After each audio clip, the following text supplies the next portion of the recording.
করছি কারণ হলো হাজব্যান্ডের জন্য, না হলেও। Hi everyone, welcome back to my channel. I hope আপনারা সবাই ভালো আছেন। তো আমিও ভালো আছি। চলে আসলাম নতুন আরেকটা ব্লগ নিয়ে। তো আজকে রেসিপি শেয়ার করব, দু ধরনের রেসিপি। তো এঁচোড় চিংড়ি আর লোটে শুটকির চাটনি। তো লোটে শুটকির চাটনি তো আমার খুবই ভালো লাগে খেতে। আমাদের ঘরে আমার হাজব্যান্ড বিশেষ করে ও একটু বেশিই ভালোবাসে, তো মাঝে মধ্যে বানানো হয়, খুব একটা বেশি খাওয়া হয় না। তো কালকে ইলেকট্রিসিটি ছিল না সারাদিন, যার জন্য আমি আর দিনের বেলা বানাতে পারিনি। ভেবেছিলাম যে দিনের বেলায় এঁচোড় চিংড়িটা করব, কিন্তু কারেন্ট না থাকায় পসিবল হয়নি। তো দুপুরবেলা ভাত বাড়তে বাড়তে আমি আপনাদের সাথে গতকাল রাতে আমি এঁচোড় চিংড়ি বানিয়েছিলাম, ওইটা আপনাদের সাথে আজকে শেয়ার করব। তো ভিডিও কন্টিনিউ করতে পারিনি কারণ মোবাইলে চার্জ ছিল না, আর ভিডিও করতে তো অনেকটাই চার্জের দরকার পড়ে। তো চার্জটা কম থাকায় জাস্ট শুধু যখন কারেন্ট এসেছে রাতে তখন আমি রেসিপিটা শেয়ার করেছি। তো এঁচোড় চিংড়িতে চিংড়ি মাছ তো অবশ্যই লাগে। তো চিংড়ি মাছ এনেছিল আর এঁচোড় এনেছিল, এঁচোড়গুলো আমি সেদ্ধ করেছি আর রাতেই বানাচ্ছি আমি তরকারিটা। পরের দিন সকালে হাজব্যান্ডের অফিস আছে, তো তখন বানানো সম্ভব না, এত সকাল সকাল এঁচোড় চিংড়ি রান্না করে দেওয়া ইম্পসিবল। তো এবার এই চিংড়ি মাছগুলি খুব ভালো করে ধুয়ে নিয়েছি পরিষ্কার করে, আর মশলা দেব আদা রসুন পেঁয়াজ, আর দেব হচ্ছে আপনার শুকনো লঙ্কা পেস্ট। তো এবার চিংড়ি মাছগুলো একটু ভালো করে হলুদ নুন মেখে ভাজা করে নেব। খুব একটা বেশি ভাজার দরকার পড়ে না, কারণ কি চিংড়ি মাছ বেশি ভাজলে শক্ত হয়ে যায়, তখন খেতে ভালো লাগে না। তো এই মাছগুলি একটু বাগদা চিংড়ি বলে এগুলিকে, একটু বড় বড় হয়। তো এইগুলি এঁচোড় চিংড়ির জন্য পারফেক্ট। তো না হলে ছোটো ছোটো চিংড়ি মাছগুলি যে একদম কুচু চিংড়ি যেগুলি, ওইগুলো দিয়ে বেশি একটা ভালো লাগে না। তো চিংড়ি মাছগুলো ভাজা ভাজা হয়ে গেল। এবার কাঁঠালটাও সেদ্ধ হয়ে গেছে। কাঁঠালটা আমি একটু জাস্ট অল্প সময় হলুদ নুন দিয়ে একটু ভাজা ভাজা করে নেব, না হলে কাঁঠাল এরকমভাবে ভাজা ভাজা একটু হলুদ নুন দিয়ে না ভাজলে না তরকারি রান্না করলে বেশি একটা খেতে ভালো লাগে না। তো কাঁঠাল রান্না করতে একটু তেল মশলাটা একটু বেশি লাগে, এটা তখন আর যে তেল মশলা কম দিয়ে রান্না করলে কাঁঠাল খেতে ভালো লাগে না। এঁচোড় যেটা বলে, আমরা কাঁঠালও বলি, অনেকে এঁচোড় বলে, যে যেরকম আর কি।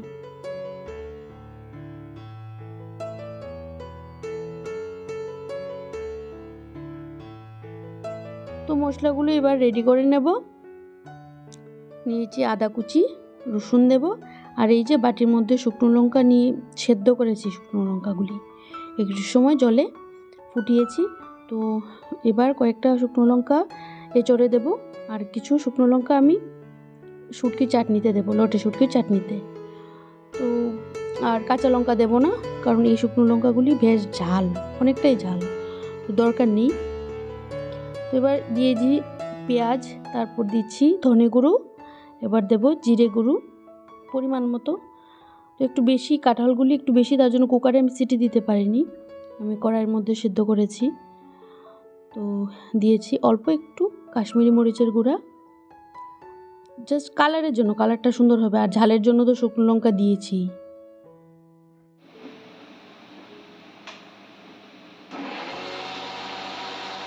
এই যে কাঁঠালগুলি ভাজা ভাজা হয়ে গেল, এবার নামিয়ে নেব। তো কড়াইতে দিয়ে দিলাম তেল, এবার এক এক করে যা যা দেওয়ার দেব। দিচ্ছি তেজপাতা, তারপর দিয়ে দেব পেঁয়াজ। তো একটু কুচনো পেঁয়াজ দেব, আর কিছু কিছু ডুমো ডুমো করে পেঁয়াজ কেটে রেখেছি, ওইগুলো এঁচোড়ের সাথে আমি দেব। তো ভালো করে পেঁয়াজটা একটু ভাজা ভাজা হয়ে গেলে তারপর দিয়ে দেব মশলাগুলি, আদা রসুন শুকনো লঙ্কা জিরে ধনে গুঁড়ো পেস্ট। একটু বেশিই লাগে, কারণ না হলে আদা পেঁয়াজ বাটা এগুলি একটু বেশি বেশি না দিলে এঁচোড়ে খেতে টেস্ট লাগে না। তো ভালো করে মশলাটাকে একটু কষিয়ে নেব। ভাজা ভাজা হয়ে গেলে মশলাগুলি, তারপর আমি ওটার মধ্যে এঁচোড়গুলি দিয়ে দেব। তো এবার দিচ্ছি অল্প একটু হলুদ গুঁড়ো, কারণ এঁচোড়ে যখন ভেজেছিলাম এঁচোড়টা তখন একটু হলুদ দিয়েছি, এবার অল্প একটু হলুদ। তো নুনটা আমি নুন দিয়ে যেহেতু ভেজেছি আগে, তো নুনটা আমি আবার পরে দেব আন্দাজ বুঝে পরিমাণ মতো। তো এবার আর দিচ্ছি না। তো মশলাগুলি বেশ ভাজা ভাজা হয়ে গেছে, তো আমি অল্প জল ছিটিয়ে দিয়ে তারপর আবার একটু মশলাগুলি কষিয়েছিলাম, যাতে রসুনের ফ্লেভারটা ফ্লেভারটা চলে যায় তার জন্য। এবার এই যে ডুমুর ডুমুর করে কাটা পেঁয়াজ আর ভেজে রাখা এঁচোড়গুলি দিয়ে দিচ্ছি। তো আপনারা কে কীরকমভাবে রান্না করেন আমি জানি না, আমি আমার মতো করে রান্না করছি, এটা আপনাদের সাথে শেয়ার করছি। কেমন হলো বলবেন অবশ্যই আমাকে, আপনারা কিভাবে রান্না করেন এটাও বলবেন। আর রেসিপিটা যদি ভালো লাগে তো অবশ্যই আমার চ্যানেলটাকে সাবস্ক্রাইব করে দেবেন, লাইক করবেন। তো এবার এটার মধ্যে এঁচোড় যখন সেদ্ধ করেছি আমি এটার মধ্যে আলু দিয়ে দিয়েছিলাম, একবারে আলুও সেদ্ধ হয়ে গেছে, এঁচোড়ও সেদ্ধ হয়ে গেছে, এই আর কি। তো এবার মশলার সাথে এঁচোড়গুলি খুব ভালো করে কষাতে হবে অনেকক্ষণ সময় ধরে। আর এই কাঁঠাল রান্না করতে বা এঁচোড় রান্না করতে অনেকটাই টাইম লাগে। তো এবার আমি পরিমাণ মতো বুঝে তারপর অল্প একটু নুন দিয়েছি। আগে যেহেতু এঁচোড় ভাজার সময় আমি নুন দিয়েছিলাম, তার জন্য তখন আর দিইনি। তো এবার দিয়ে দিচ্ছি চিংড়ি মাছগুলো আর এই যে লটে শুটকি যেটা আমি করব টমেটো দিয়ে, আর মশলাটাও করে নিয়েছি। তো শুকনো লঙ্কা আর রসুন পেস্ট করেছি ড্রাই ফিশটা রান্না করার জন্য। তো এবার পেঁয়াজ ওই সাইডে বসিয়েছি, একসাথে দুটো রান্না করছি, মানে খুবই তাড়াহুড়ো করে রান্নাটা করছি, আবার না হলে দেরি হয়ে যাবে খেতে, মানে ডিনার করতে দেরি হয়ে যাবে, তার জন্য আমি আগে ঝটপট করে রান্নাটা সেরে নিই। তো কিছু করার নেই, যেহেতু সারা দিন কারেন্ট ছিল না, কী যে হয়েছে, কারণ ঝড় বৃষ্টি হয়েছিল আগের দিন, তার কারণে কারেন্ট যে গিয়েছে ওরা ঠিক করতে করতে একদম পুরো সন্ধ্যার পর এসেছে। এই যে মশলাটা আমি শুটকি তারপর পেঁয়াজ একসাথে ভেজে নেব, যে দিয়ে দিচ্ছি শুটকিগুলো একসাথে, শুটকির সাথে পেঁয়াজটাও ভাজা ভাজা হয়ে যাবে। তারপর আপনারা কে কে লোটে শুটকি খান, খেতে পছন্দ করেন, খান না খেতে পছন্দ করেন, শুটকি তো অনেকেই খায়, আমাদের ঘরে কিন্তু এইভাবে লোটে শুটকির চাটনিটা খুবই চলে। তো একটু ভাজা ভাজা হয়ে যাক শুটকিগুলো, আর ওইদিকে আমি কাঁঠালগুলি একটু একটু করে এঁচোড়গুলি নাড়িয়ে দিচ্ছি, নাহলে আবার নিচে মশলা লেগে যাবে, এই কারণে। তো ওই সাইডে আমার লোটে শুটকিটাও পেঁয়াজটাও ভাজা ভাজা হয়ে গেল। এবার দিয়ে দিচ্ছি অল্প একটু হলুদ, তারপর দিয়ে দেব টমেটো, তারপর সল্ট পরিমাণ মতো, তারপর মশলা।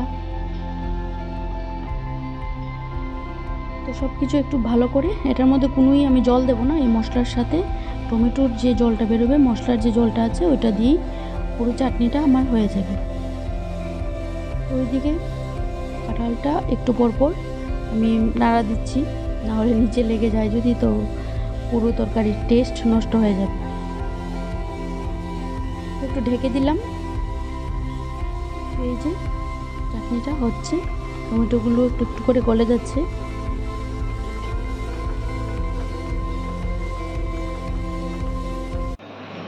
তো আর অল্প রান্না বাকি, মানে এখনো ঝোল দেইনি কাঁঠালে, অনেকটা টাইম লাগে, হতো রাতেই রান্না করছি, কি করবো, সারাদিন কারেন্ট ছিল না, মোবাইলে চার্জ ছিল না, ভিডিও করতে পারিনি, তারপর মশলাও করার পসিবল ছিল না। তো শুকনো লঙ্কা পেস্ট মানে শিলনোড়াতে করা অনেকটা ঝামেলা, তো রাতেই করছি কারণ হলো হাজব্যান্ডের জন্য, না হলে ও আর খেতে পারবে না, ও কালকে সকালে অফিসে চলে যাবে, আর এত সকালবেলা রান্না করে দেওয়া ইম্পসিবল, এই আর কি। তো আজকের রান্নাটা কেমন লাগলো বলবেন কিন্তু আমাকে, অবশ্যই একটা লাইক করে দেবেন। তো ঠিক আছে, তো চাটনিটা প্রায় হয়ে গেল আর অল্প সময়। এবার আমি ওভেনের আগুনের স্টিমটা আমি একটু কমিয়ে দেব, আর ওইদিকে কাঁঠালটা ঢেকে ঢেকে রান্না করছি। এবার এটার মধ্যে এঁচড়ে ঝোল দিয়ে দেব। হয়ে গেছে প্রায়। এবার ঝোল দিয়ে তারপর আবার অল্প ঢেকে রাখবো। তারপর লাস্টে গরম মশলা দিয়ে এঁচড়টা নামিয়ে নেব। তো ড্রাই ফিশটা শুটকি চাটনিটা হয়ে গেছে। তো এবার দিয়ে দেব ধনেপাতা, আমরা বলি বিলিতি ধনেপাতা, অনেকে অনেক রকমভাবে নাম জানে, তো আমরা বিলিতি ধনেপাতা বলি ওইটা। তো ওইটা লটে শুটকির চাটনিতে না খুবই যায়, ভালো লাগে খেতে। ওটা দিয়ে দিলাম। এবার নাড়িয়ে চাড়িয়ে আমি শুটকি চাটনিটা নামিয়ে নেব। তো এই চাটনি দিয়ে না এক তাল ভাত আরামসে শেষ করা যায়। এই যে আমি এঁচড়ে ঝোল দিয়ে দিয়েছিলাম, তখন আর ভিডিওটা করতে পারিনি। তো ঝোলটা শুকিয়ে গেছে প্রায়। এবার দিয়ে দেব গরম মশলা। তারপর আমার রান্না কমপ্লিট।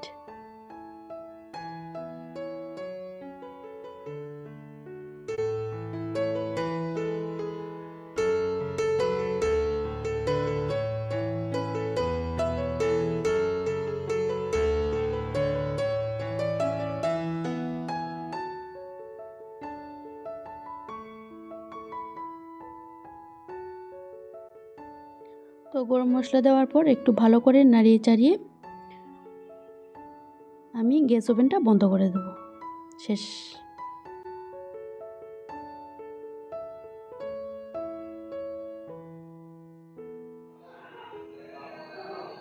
তো এই হলো রান্না, আর এই হলো লটে শুটকির চাটনি। কেমন হয়েছে বলবেন। আর এই হলো এঁচড়